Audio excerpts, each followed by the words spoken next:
Thank you so much. I truly believe that that's one creek I wouldn't mind being up without a paddle so I can toe tap my way into heaven. Absolutely.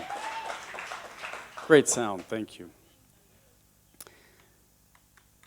So this retired couple went into a diner, a local diner, because they had a senior special for breakfast of bacon and eggs and hash browns and toast for $2.99. And the woman of the couple says to the server, I would like the senior special, but I don't want the eggs. And so the server sort of basically warned her and said, well, if I don't give you the eggs, then I have to charge you a la carte, and it'll be $3.49. And the woman said, that doesn't make any sense. I pay 50 cents not to take the eggs. And the server said, yeah, that's it. Yeah, that's true. So I'll tell you what, I'll have the senior special.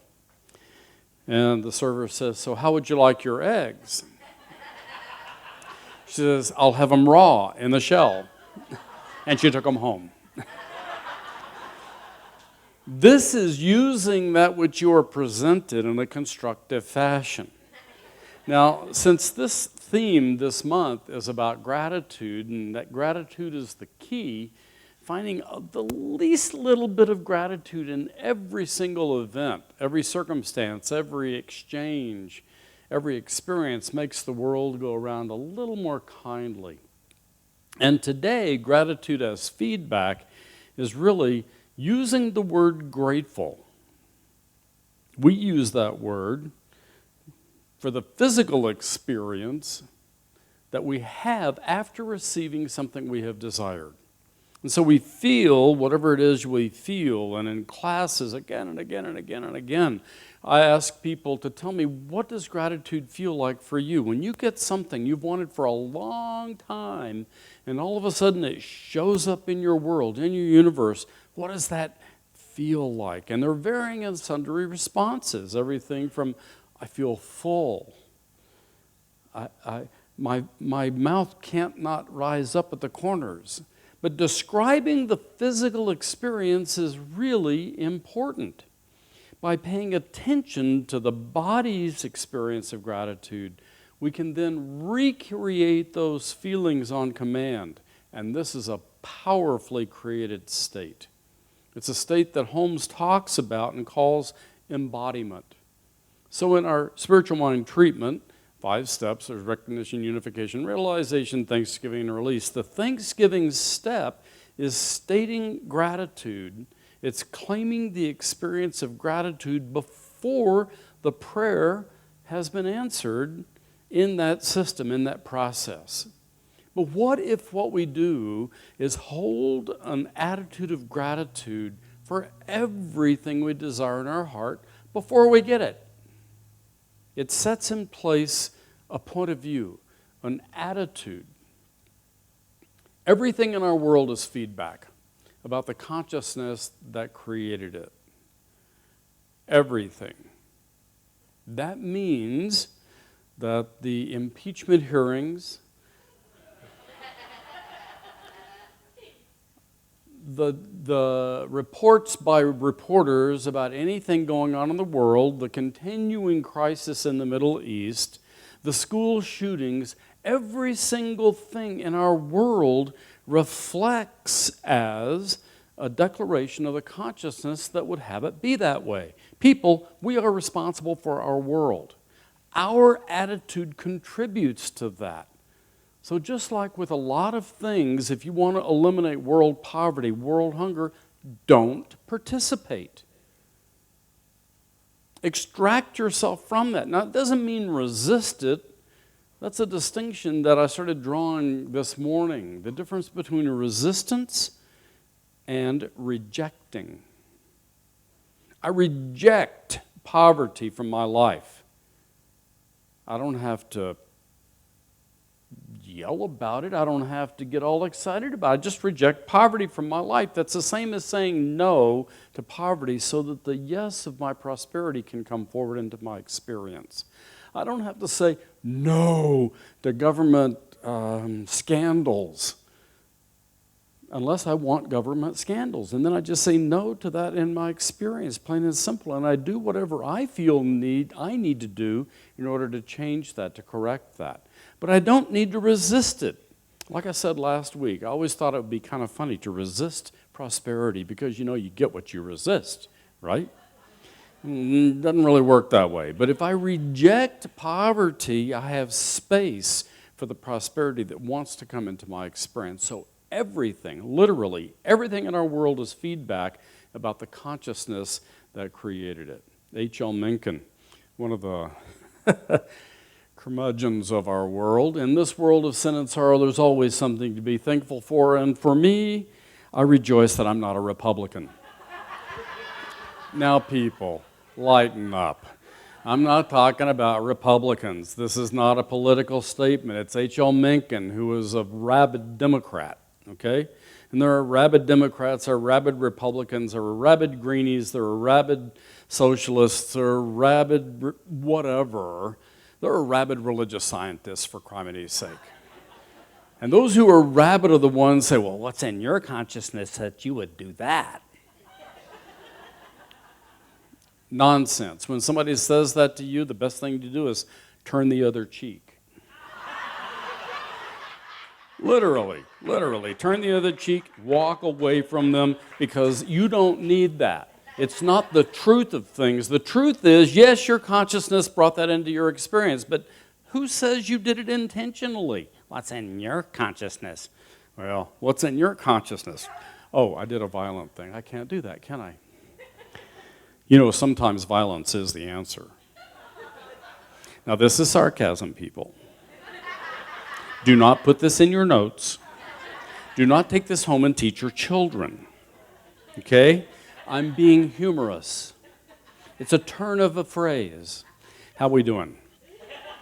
Okay, so you get the idea.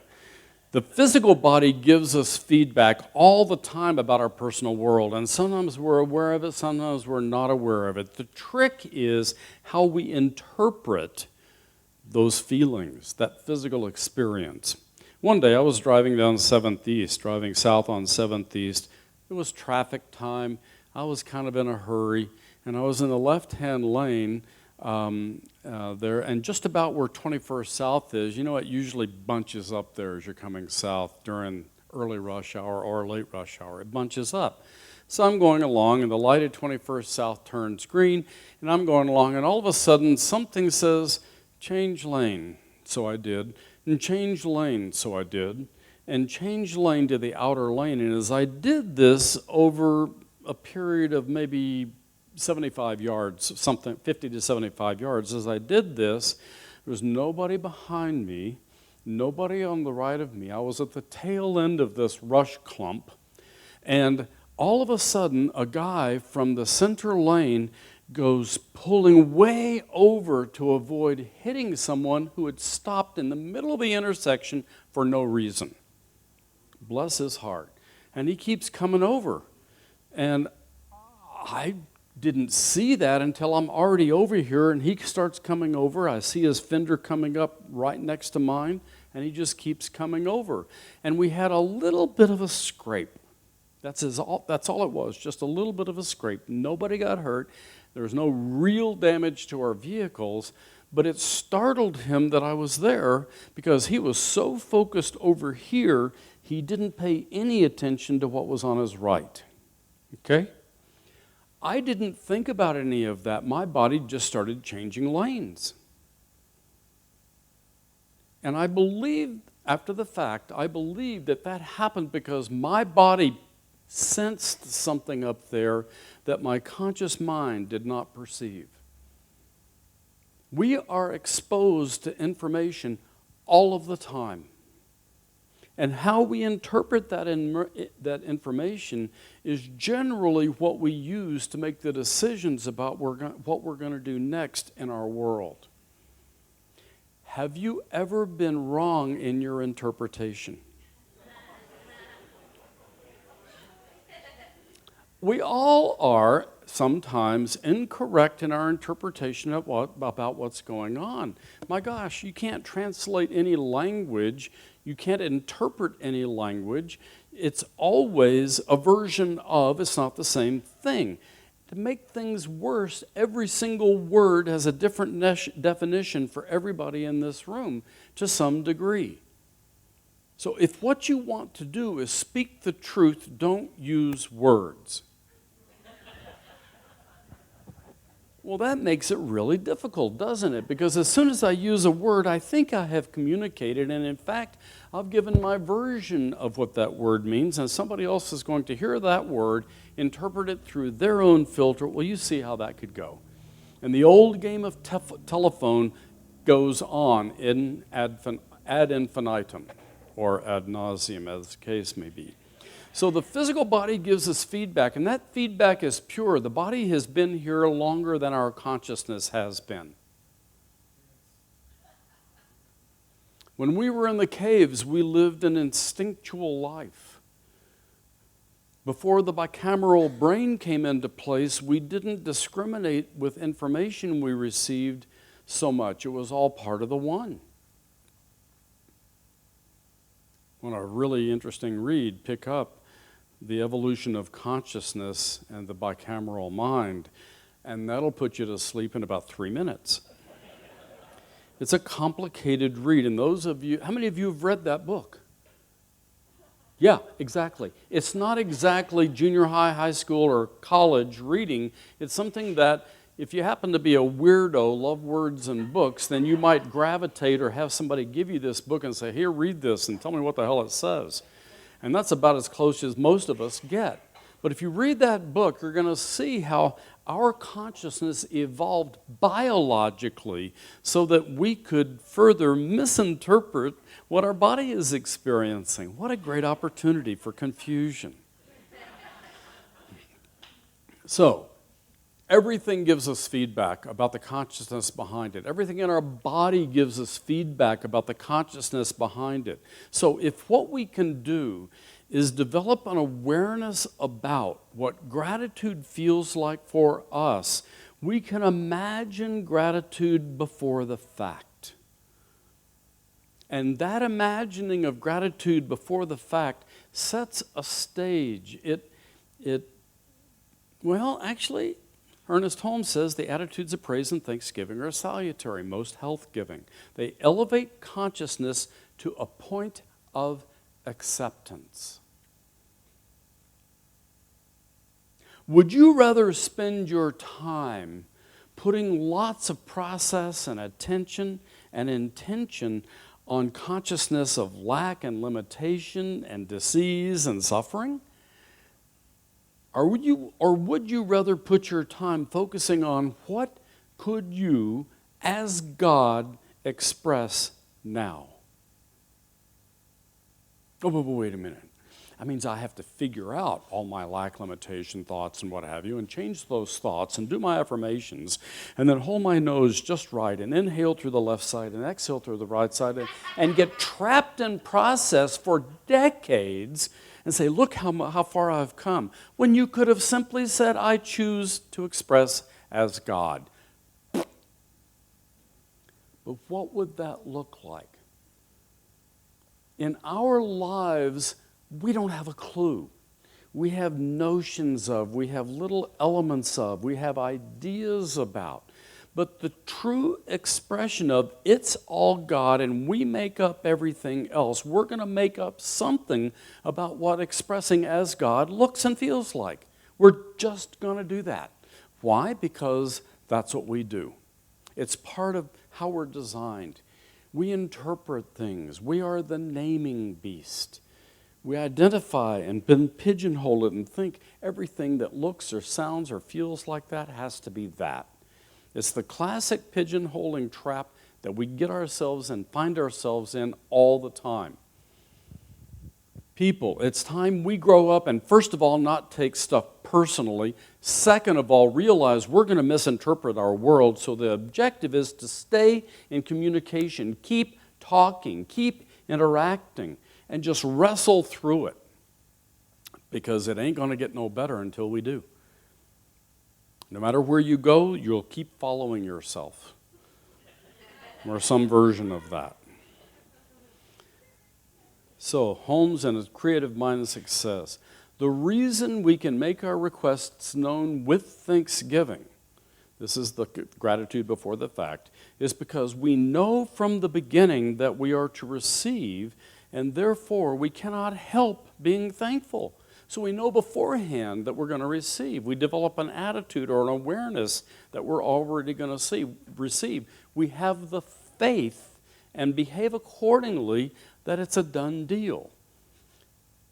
This grateful attitude puts us in very close touch with power and adds much to the reality of the thing that we are dealing with. It adds much to the reality of the thing we're dealing with. It puts the thing right in front of us, and then our job, and it always has been our job, is to accept it as ours. We can claim and claim and claim until the moon destroys itself and beyond, but if we don't accept it, it's not ours. So this attitude of gratitude puts us in this state of acceptance. What if you accepted your God self? What if you accepted the joy that lives from that place? What if you looked at life from gratitude? Because what we look from is what the prayer will answer as. Jesse Jennings, Reverend Jesse Jennings in Houston, in the Science of Mind magazine, he wrote, "Gratitude is a powerful creative act. In spiritual mind treatment, it heralds our demonstration of results. It announces, it presages our results. It lets us know we're declaring through our experience, our physical experience, we're declaring that as done." What peace would you choose to feel grateful for and declare done from that gratitude? What ease, what joy, what opportunity, what possibility? In everything, begin with giving thanks, because where you come from factualizes as your life. Yes, that's a Gravesism. It factualizes, it turns into a fact. It shows up in your experience. So a reminder from the last week of October and last week as well, we tend to find that which we expect to find. That attitude of gratitude sets us into a state, an attitude of acceptance. And then we can expect from that state that the result has already arrived, and our job is just simply to celebrate it. Bless you.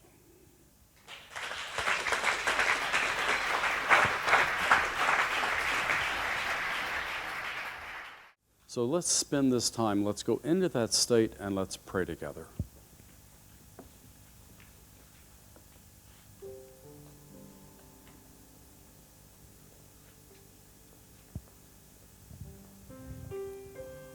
So right now, right here, I settle into my body. And I recall those experiences where I've gotten what I wanted out of life. And that feeling within that I called gratitude for having received it. I got exactly the right present. I got exactly the right gift. I got the right response. Anything that I could have wanted in my life, there's a physical experience that comes with it.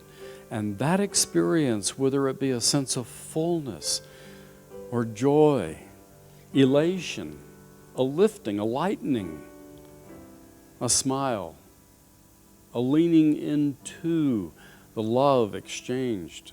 Whatever that feeling might have been, I now bring to mind one of them.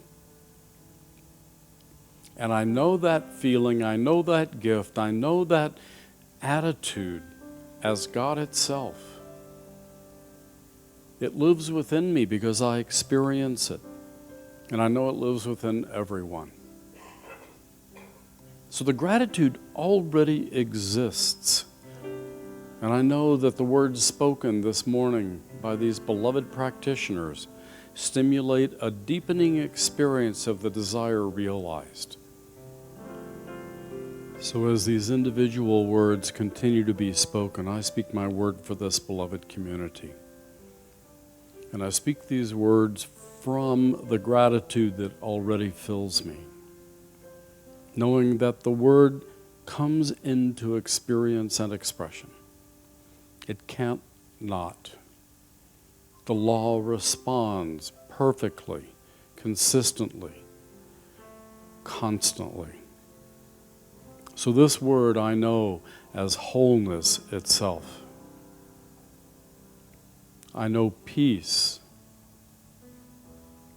ease, perfect health and a sense of well-being, prosperity and all good. So filled with the knowing that these words have already completed themselves and await the acceptance of each claimant, I let the words go. I let this process go. I let me and others go and step into the flow. And in affirmation of this truth and the fact of it, together we say, and so it is.